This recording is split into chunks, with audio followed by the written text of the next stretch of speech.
Oremos. Te rogamos, Señor Dios nuestro, que con tu auxilio avancemos animosamente hacia aquel agrado de amor con el que tu Hijo, por la salvación del mundo, se entregó a la muerte. Él que vive y reina contigo en la unidad del Espíritu Santo y es Dios por los siglos de los siglos. Si gustan sentarse. La profecía de Isaías nos invita a mirar hacia adelante. El profeta anunciaba a los exiliados de Babilonia el retorno a la patria. Para nosotros, esa patria es la vida nueva de Jesucristo.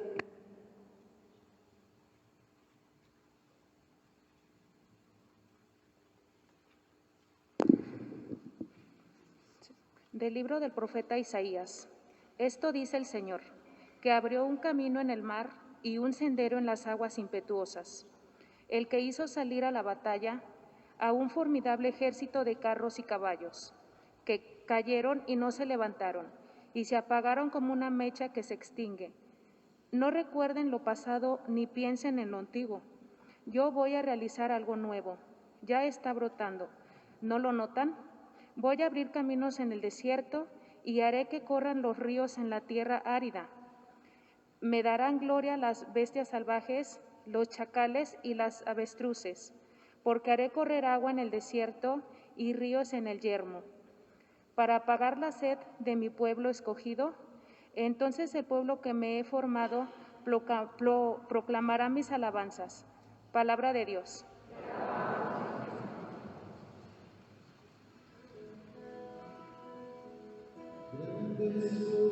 Has hecho por nosotros, Señor.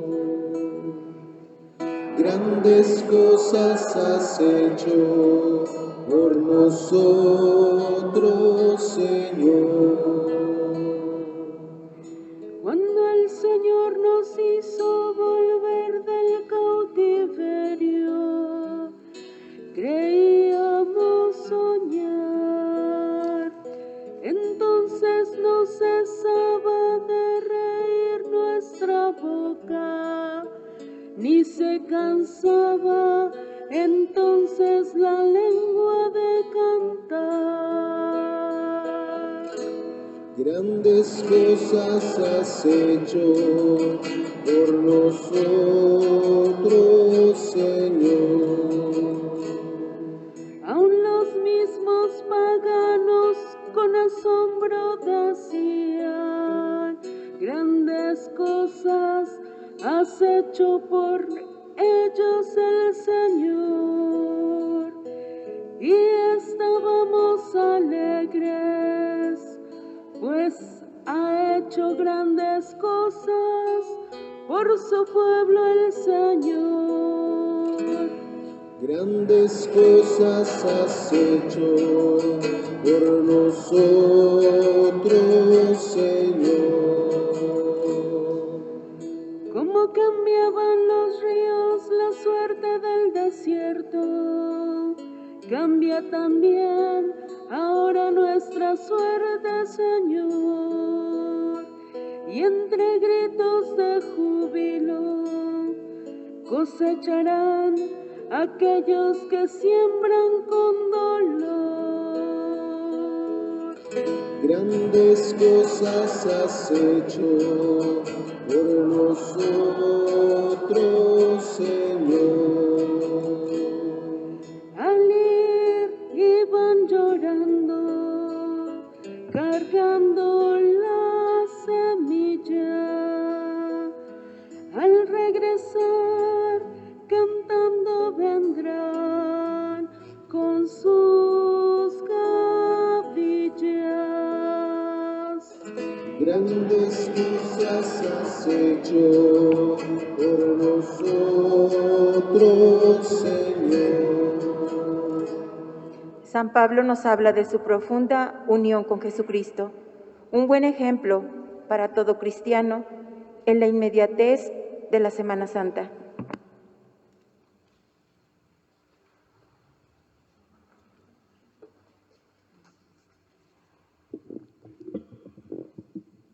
De la carta del apóstol San Pedro a los Filipenses: Hermanos, todo lo que era valioso para mí lo consideré sin valor a causa de Cristo, mas aún pienso que nada vale la pena en comparación con el bien supremo, que consiste en conocer a Cristo Jesús, mi Señor, por cuyo amor he renunciado a todo, y todo lo considero como basura, con tal de ganar a Cristo y estar unido a Él, no porque haya obtenido la justificación que proviene de la ley, sino la procede de la fe en Cristo Jesús, con la que Dios hace justos a los que creen. Y todo esto para conocer a Cristo, experimentar la fuerza de su resurrección, compartir sus sufrimientos y asemejarse a Él en su muerte, con la esperanza de resucitar con Él de entre los muertos.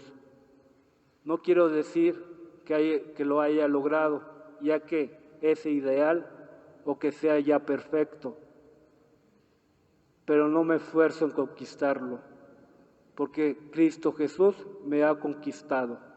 No, hermanos, considero que todavía no lo he logrado, pero busco de la meta y el trofeo al que Dios, por medio de Cristo Jesús, nos llama desde el cielo. Palabra de Dios.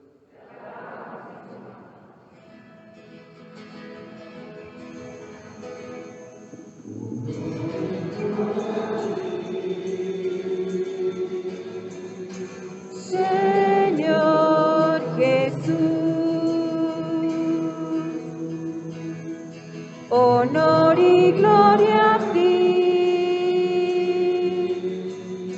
Señor Jesús. Todavía es tiempo, dice el Señor. Conviértense a mí de todo corazón, porque soy compasivo y misericordioso.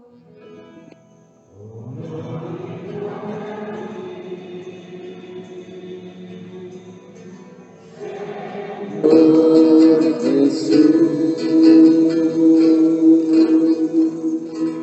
El Señor esté con todos ustedes.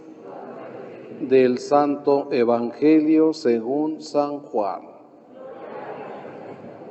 En aquel tiempo Jesús se retiró al monte de los Olivos y al amanecer se presentó de nuevo en el templo, donde la multitud se le acercaba y él, sentado entre ellos, les enseñaba. Entonces los escribas y fariseos le llevaron a una mujer sorprendida en adulterio y poniéndola frente a él le dijeron: Maestro, esta mujer ha sido sorprendida en flagrante adulterio. Moisés nos manda en la ley apedrear a estas mujeres. ¿Tú qué dices? Le preguntaban esto para ponerle una trampa y poder acusarlo. Pero Jesús se agachó y se puso a escribir en el suelo con el dedo.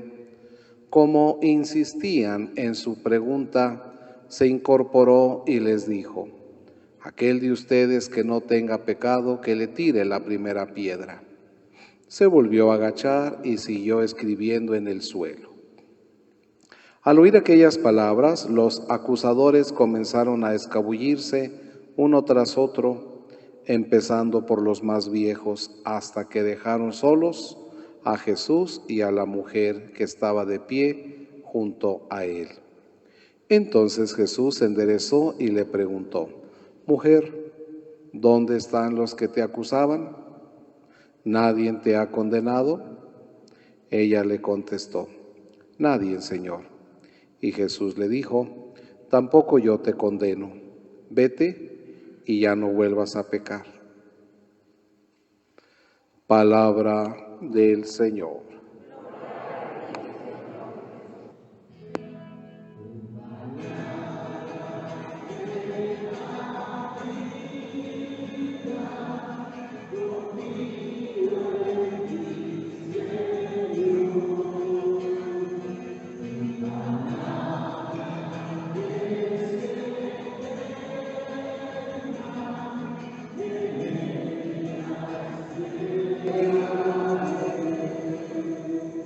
Si gustan sentarse.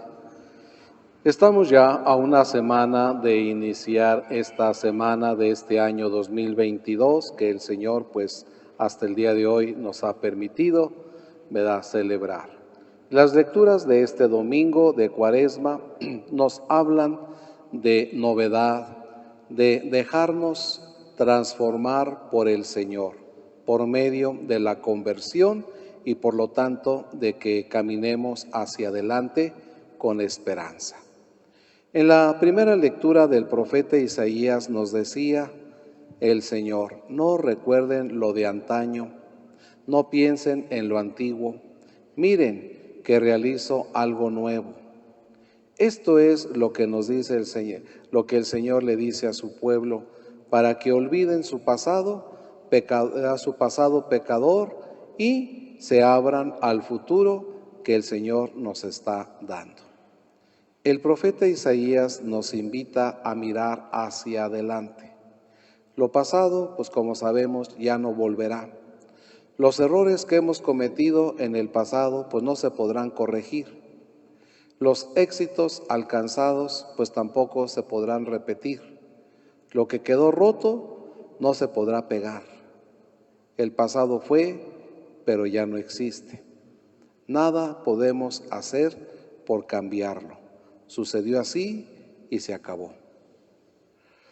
Voy a realizar algo nuevo, nos decía el Señor.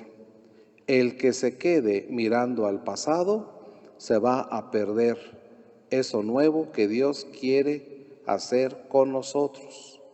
No podemos quedarnos mirando el sufrimiento del pasado porque no tiene ningún sentido. Muchas personas o muchos de nosotros vivimos arrastrando cargas pesadas de nuestro pasado. Traemos al presente una y otra vez lo que quedó en el pasado.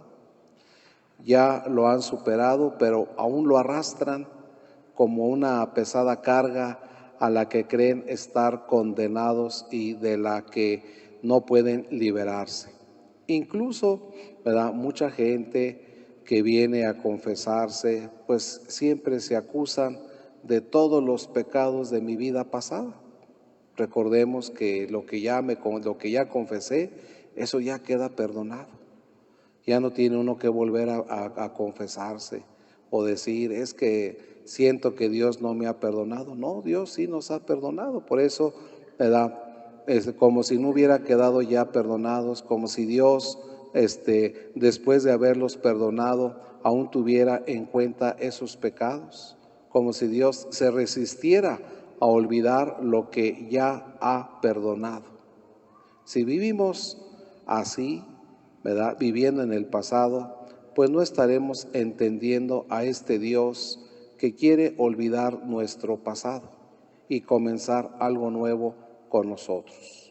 Entonces, en este tiempo de Cuaresma se nos invita a que dejemos definitivamente atrás el pasado y adherirnos a la vida nueva que Dios nos propone. En la segunda lectura de San Pablo a los Filipenses, es una llamada a liberarnos de la basura que nos impide precisamente a encontrarnos de verdad con Cristo, a identificarnos con Él. Hay personas que toda su vida se la pasan codiciando cosas. Sin embargo, para quien quiere seguir a Cristo, pues nada ni nadie es más importante que la fe y llegar a un conocimiento de Cristo. Entonces, tenemos que esforzarnos día a día por alcanzar el mejor premio. Y el mejor premio es conocer más a Cristo y vivir la caridad, es decir, vivir el amor. Si nos fijamos, los deportistas se preparan duramente para ganar una medalla en cualquier competencia. San Pablo nos invita a alcanzar un premio decisivo, que es la posesión de Dios. Hay que avivar nuestra fe para poder lograr un mayor acercamiento al Señor. Y en el Evangelio de San Juan nos relata hoy el episodio de la mujer adúltera. La cuaresma es tiempo para la conversión y para la celebración del perdón de Dios. Nos exige hoy que seamos portadores de este mismo perdón, porque quien se siente perdonado sabe perdonar con igual generosidad. Fijémonos en esto, quien se siente perdonado sabe perdonar con igual generosidad. La verdad es que en nuestra vida de cada día, pues está muy metida esta actitud, el de condenar a los demás. Están las personas que todo lo ven negro. Hay personas o habemos personas que todo lo vemos negro. Enseguida encontramos los defectos de los demás y de ahí a despreciarlos. Solo hay un paso, ¿verdad? Hay un paso. Están otros a los que culpan de todo a los demás. Que si el gobierno, que si la televisión, que si los sacerdotes, que si los maestros, que si la radio, en fin, que si esto y lo otro. Todos tienen la culpa de lo que me pasa, menos yo. Claro, porque yo soy la víctima. Y luego están los que nunca están contentos con nada, empezando consigo mismo. Y necesitan buscar a alguien a quien atormentar y a quien condenar. En fin, todos conocemos estas actitudes porque todos tenemos algo de esto. Y Jesús nos propone un camino de verdadera liberación. Primero, el perdón, buscar el perdón y la reconciliación con Dios. Y el perdón tiene al menos dos efectos. El perdón, en primer lugar, libera a la persona que ha pecado u ofendido a otra persona. Condenar a alguien es negarle toda posibilidad de cambio. El que yo condene a alguien es negarle toda posibilidad de cambio, toda posibilidad de conseguir un futuro distinto para sí mismo y en su relación con los demás. El perdón, por el contrario, deja siempre abierta una puerta para que a través de esa puerta pueda cambiar, pueda avanzar y crecer quien realmente desee hacerlo y por lo tanto desee verdaderamente comenzar una vida nueva. El perdón, en segundo lugar, libera a quien perdona.